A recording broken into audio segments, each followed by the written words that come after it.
have the floor, sir. Thank you, Mr. Speaker, and good evening, everyone. And good evening to those listening and viewing our budget debate. Mr. Speaker, I know that I'd like to commend my colleagues so far on this side of the House in their adumbration of the reasons why Budget 2018 does not or is not fit and proper, for want of a better description, to the needs of the people of Guyana. And taking a cue from the Honorable Valerie Patterson, there is a biblical quote, Proverb 29:18. And Proverb 29:18 says, for those of you who do not know, a people without vision shall perish. And Mr. Speaker, going down this journey, which seems like we're headed to the horizon, I'd like to share with you and to those on the other side of the House, hoping that in their listening to what we're saying and in their understanding what we're saying, that a sense of civility and a sense of humility will be instilled amongst the ranks of the government so that changes to Budget 2018 can be made for the betterment and to improve and enhance the lives of the people of this country.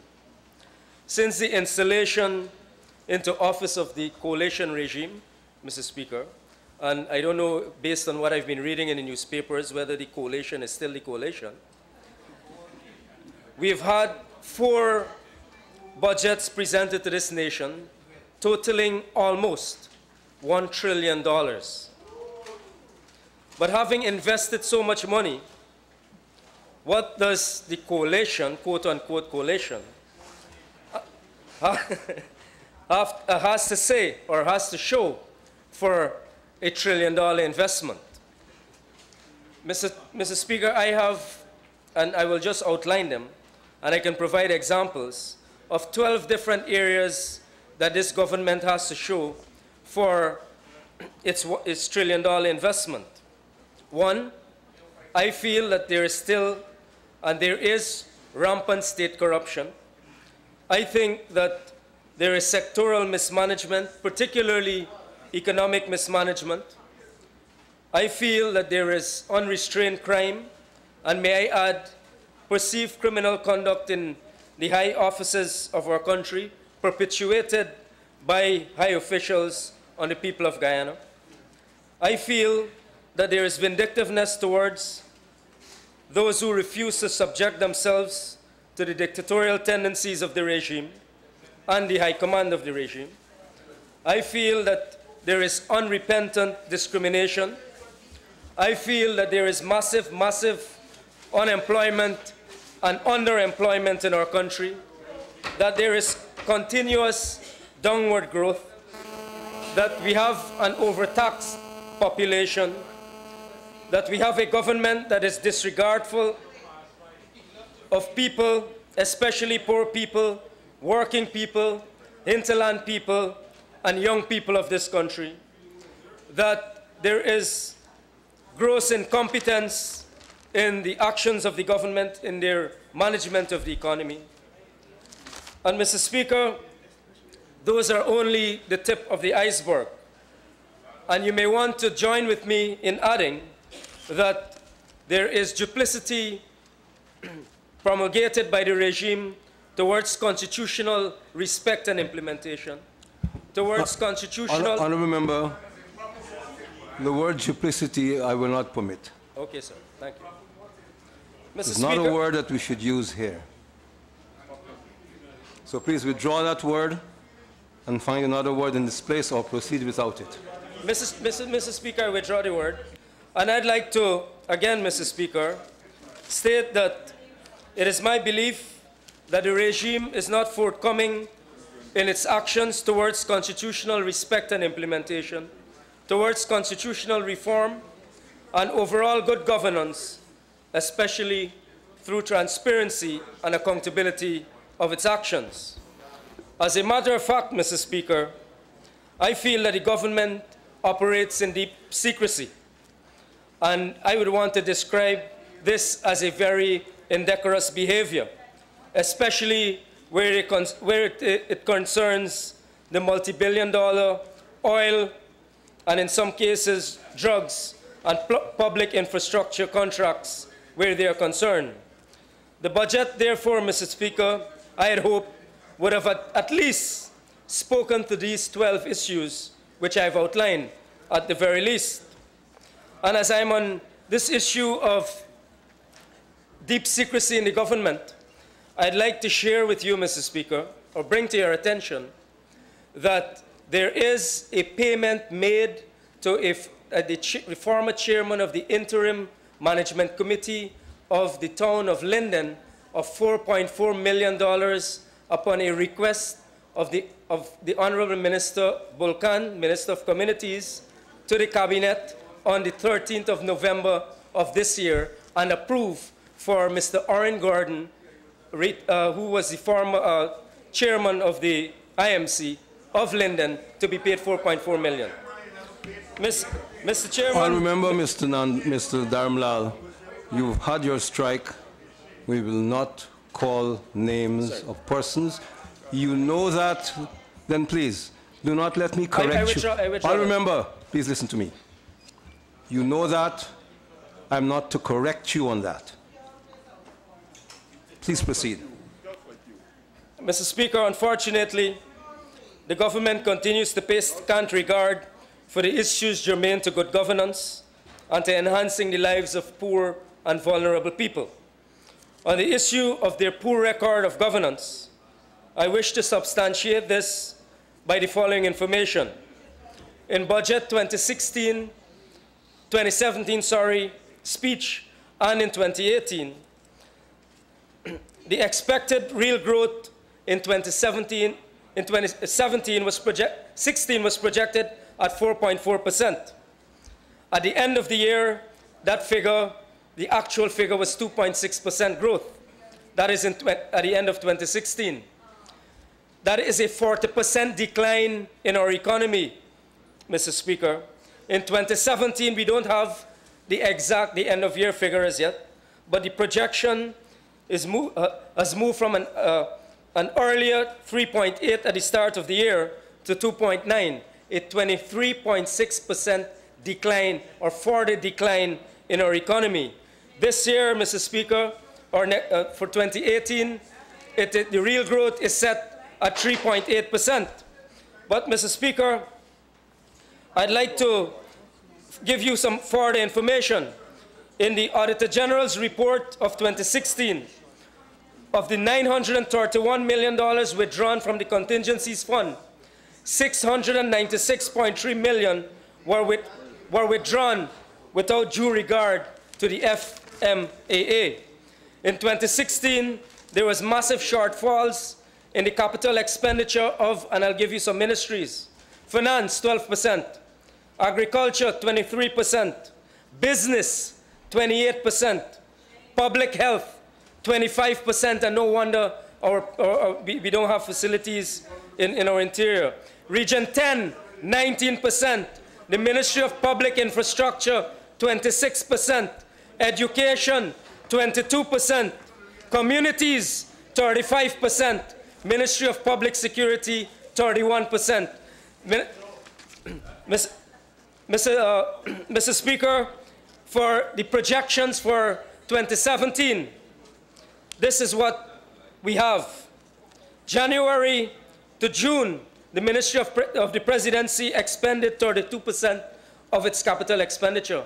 And in the rest of the year, they're expected to expend about 64%. The Ministry of Public Infrastructure, it is January to June, 30% of their expenditure. And now they're claiming that they will expend the balance of the resources, the capital program, in the last 6 months of the year. Mr. Speaker, I can go through the entire list. The reason why I want to raise this before you is because I think, and these figures don't lie, there is gross incompetence and mismanagement of our country by the coalition regime. Genuine mismanagement. And the people of this country, Mr. Speaker, I feel, are shortchanged by the regime, especially that the biggest sectors in our country are showing the worst performance. In terms of the disregard for the poor and the vulnerable, this regime continues to perform with great backwardness. The youth budget, for example, and we've had the National Youth Policy declared before us last year in this Honorable House. The youth budget, $1.104 billion out of $267 billion, 0.37% of the national budget of Guyana in 2018 goes towards the young people of this country. But when we disaggregate it further, Mr. Speaker, only 320 million go towards the capital program for young people of our country. And of that 320 million, 250 million is going towards projects that have already begun. And so these are basically rollover payments. 70 million only is going towards the Youth Innovation Fund. That is the only thing new. So the young people of this country, in a $267 billion budget, they're only receiving 70 million in one activity called the Youth Innovation Project. That is 0.026% of the national budget. That is the respect that we have for young people of our country. And this is what the budget says about young people. And I quote, globally, young people are increasingly recognized as crucial partners for development and have the power to shape the future, not only for themselves, but also for their organizations, communities, and country. In Guyana, our young men and women are calling for meaningful civic, economic, social, and political participation.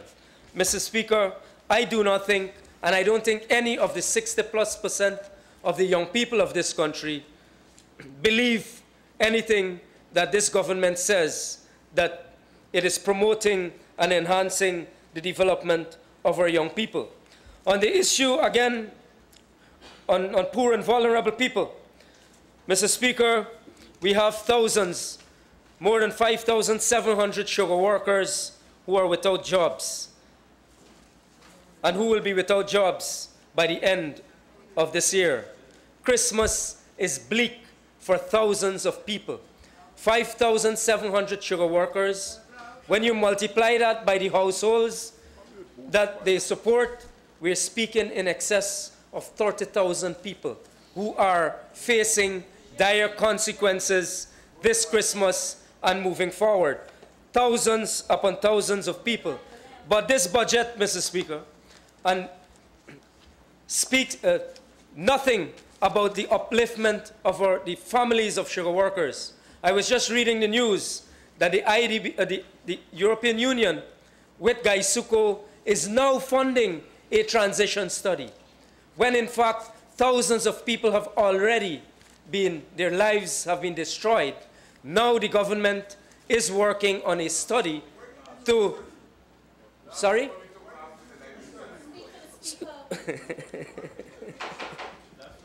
I can't see a turtle when I'm speaking. So, Mr. Speaker, I think, and this also re-emphasizes the backwardness that I'm speaking about in how this government operates. Why are you now doing a study on the transition when lives have already been dislocated, when people have lost jobs? I visited the back of Wales recently, and I hope some of the ministers can go there. They have children who can't go to school because the parents can't afford to feed them, much less pay for them to take transportation to go to school. But, Mr. Speaker, this government does not go into the rural areas, speak to our farmers, speak to our dislocated people, and then the government doesn't budget for them either. Mr. Speaker, on the matter of housing, the Honorable Minister with the responsibility for housing spoke very glowingly of the performance of the department. But I'd like to bring to the attention of the Minister that the people of this country need house lots. The people of this country need their own homes. They don't need split units. The people of this country do not support a tenement housing policy. The people of this country do not want to live in half a home. They want to live in their own home. So the glowing tribute that the Minister pays to our ministry, Mr. Speaker, does not suit the people of this country. Further, Mr. Speaker, I think that you have 5 minutes remaining. Thank you, Mr. Speaker. Further, I think that the regime's solutions to the low and middle income households, young professionals, the PPP, when in government, had an outstanding program for young professionals. But this is one of the considerations of this regime. Shared ownership, phased equity. I want to know which young person in this house want to share a house with someone else. Nobody. There must be great concern, Mr. Speaker, across this country regarding home ownership. And I think that the regime is on a never-ending journey to create more destruction to the people of Guyana. I'd like, Mr. Speaker, to invite the young people of Guyana, after the hypocrisy that this regime has put up. I'll remember, we are moving either higher and higher or lower and lower.